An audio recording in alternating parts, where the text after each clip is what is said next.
Just speak to her, Jeffrey.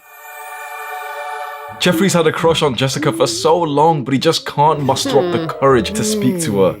He stares at her in class every single day. What do you think happens next? She gets a boyfriend! Jeffrey's so upset he should have just talked to her. Adonis. Adonis understands women just like Pakistan.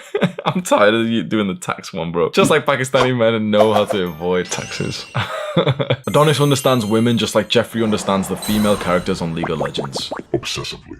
His conversations with women are full of sexual tension, excitement, and interest. I was in army cadets when I was a teenager, and inside, you know, you'd go for like training to be in the army when you're like 14 years old. You'd go and like learn how to like do knots and ties and stuff. There was a particular part where we'd be sat almost like a classroom, and the instructor in front of us would be teaching us like the phonetic alphabet. A for alpha, B for beta. I couldn't even focus on what he was saying because my eyes were just glued onto the girl that I had a crush on. Bro, she was so fucking cute, bro. I had such a big crush on this girl who was in army cadets with me. And I said nothing to her. Day in and day out, every time like it was time to go to cadets, maybe 2-3 times a week, I would literally just kind of like stare at her, and I would do this, which makes me so fucking cringe now. Instead of saying anything, I would literally be sat there in the classroom, tilting back on my chair and biting my pen lid. I'd be doing this whilst looking at her.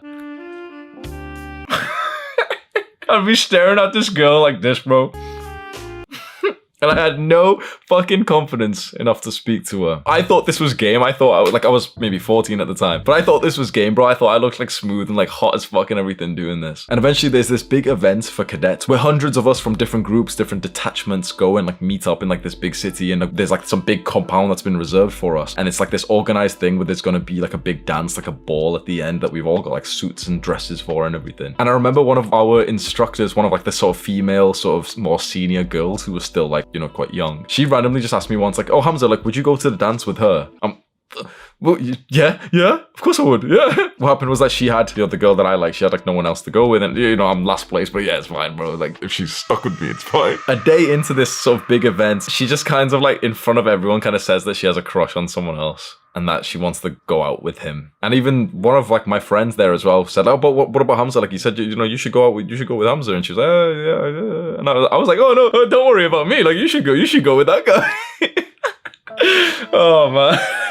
Maybe your father or your uncle hasn't told you this just yet, but fortune favors the bold. You can't be shy around women. You need to grab whatever confidence you have, whatever level of courage that you have, and just take action and say something and be honest that you like this girl. Being shy and being, you know, taking your time with it makes you just seem less attractive. And I know what you're thinking, and you can probably relate to, you know, my story. That, oh no, but you know, it doesn't feel right and it's not the right time. I'm gonna wait for the right time to say something. But the thing is, when you're like a certain level of guy, when you don't have that much of experience with girls or you're not that confident, you're always gonna feel this level of resistance before you're about to like speak to a girl and tell her that you like her. Courage is when you feel that feeling of fear, but you do the thing anyway. You have to understand that you have inside of you this emotion that's telling you like, oh no, but it's gonna be scary if we talk to her. But you can do the action even if you feel this emotion. You don't need to feel absolutely fine to go speak to her. You just need to do the action no matter what you're feeling. Girls are attracted to like courageous, confident guys who, even if they're experiencing some kind of negative, fearful emotion, do the hard work anyway. And you might be thinking, but Hamza, I'm scared of rejection. Well, yeah, of course you are. Rejection is like a totally scary thing, but only really for the first 50 rejections of your life. By now, you watching this, you probably experienced rejection maybe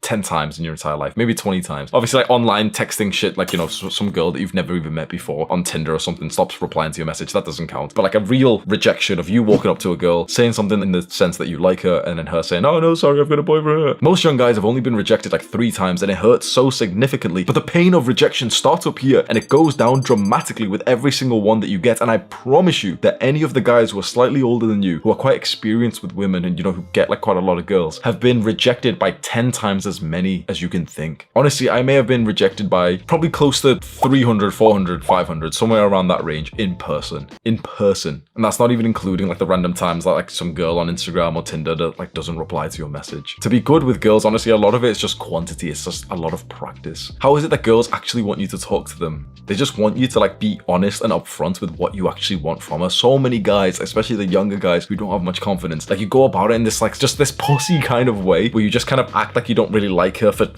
what reason? What gain is there for you to pretend that you don't really like her and that you've got no interest in her? You know, there's the kind of cool Chad looking guy who doesn't act but just isn't really that interested in her, and that's kind of attractive. But when it's inauthentic, when you are actually obsessively thinking about this girl and you try and act too cool and like pretend like, oh, I'm not gonna speak to her, oh, like I'm gonna wait till the right time, it's not attractive, bro. And the reason why we do that, the reason why we don't go and speak to these girls is because we're just scared of rejection, because we're scared of like the bad thing that could happen, because we feel quite fearful. You can't be scared of rejection because regret hurts more than rejection. Not speaking to that girl that you randomly see that one time that you could have cold approached hurts more than you just going up to speak to her and her just saying, oh, sorry, I've got a boyfriend. So what should you actually say when you're next to a girl? That you probably already know the advice, oh, you should ask questions and you should be interested in them. That advice is like really basic, and the guys who follow it end up feeling like they're in an interview with the girl. And you probably felt this too. You've probably felt that you've been in this one-sided conversation where you're asking her questions and she's answering, and it just feels like an interview. Maybe she's asking you the question out of like politeness. You say like, oh, what's your favorite type of music? And she says, oh yeah, like drum and bass. What's your favorite type of music? Yeah, well, I really like 90s, bro. And the conversation, you know for a fact, is not the kind of one that she's having with Chad. So what conversation are these girls actually having which sexually excites them? And it's definitely not the kind of one that you're having which just feels like an interview. This is exactly what you do.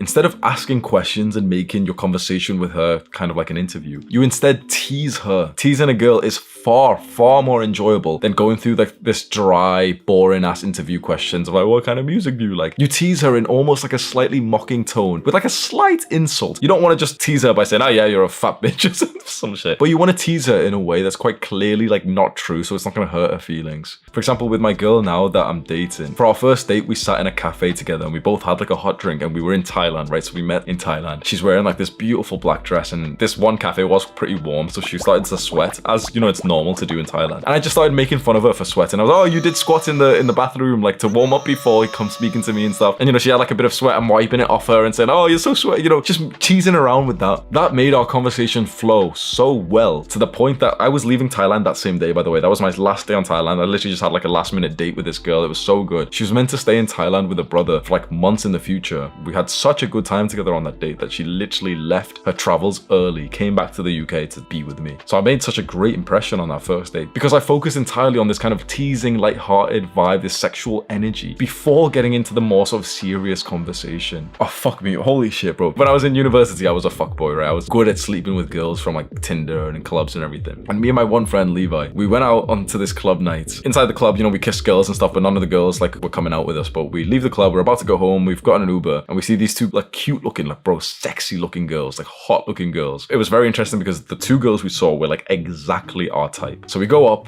and start spitting game to these girls, and we start telling them, oh, you know, come into our Uber, come back to our place and everything, we will have like music, we got drinks and everything. And the girls are weighing it up and yeah, go on. And the girls are vibing us, right? So we bring both girls back to our apartments, and I start kissing my girl. So I'm with a black haired girl, and I bring her into my room, and out of nowhere, bro, the other girl walks in, just kind of like not interested. She walks in, stops me and my girl, and kind of tells my girl, like, come on, like, we're going.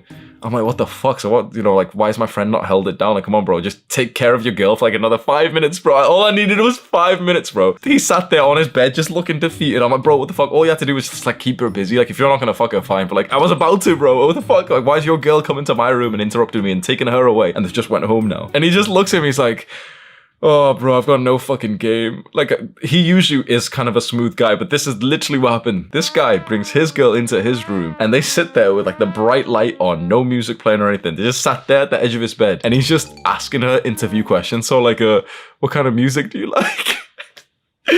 Oh man, so his girl just got bored with the conversation, literally stood up, left him, came inside my room, just said, yeah, come on, we're leaving. You can't be asking girls these boring ass questions. I know that sort of conventional advice tells you that you should take an interest in the girl and you should ask her about her hobbies. Bro, girls don't want to speak about their hobbies. That's boring as fuck. They want you to tease them, to have like a little bit of playful banter, to like play wrestle with each other. They want you to speak about like your work, which you're extremely passionate and ambitious about. Do you want to know one of the single conversations that I've had which has increased a girl's attraction to me to the sky limit is with this girl when I told her about my plans for YouTube with my leadership of this movement, and I looked her in the eyes and said that I'm going to the top. Do you want to join me? Imagine how fucking interesting, how emotional that makes a woman feel when you speak to her in this certain way. Where you don't just ask these little, like, you know, silly questions like, oh, did you do the homework today? What's your music type? Oh, like, just this like little weak ass beta male soy boy kind of like conversations. And instead you speak to her like a man. And a man either speaks to a woman with like so much ambition and tells her, yes, like, I'm gonna make it, I'm gonna be so successful. Or he speaks to her like he's almost like playing around with her and he's just kind of like laughing around with her, he's teasing her and stuff. He doesn't take her too seriously. Honestly, most of the conversations that I have with my girl, it's just me just teasing her. And that, like, I see her so bubbly, so like goofy, so like laughing with me. I'm like pushing her onto the bed and everything. And they like that stuff. They don't want to be bored, sat down next to a guy who's saying, oh, what kind of music do you like? Scroll down right now and click on the subscribe button and you'll see more videos like this. Also, click and watch this video right now. Do the hard work, especially when you don't feel like it. Mwah!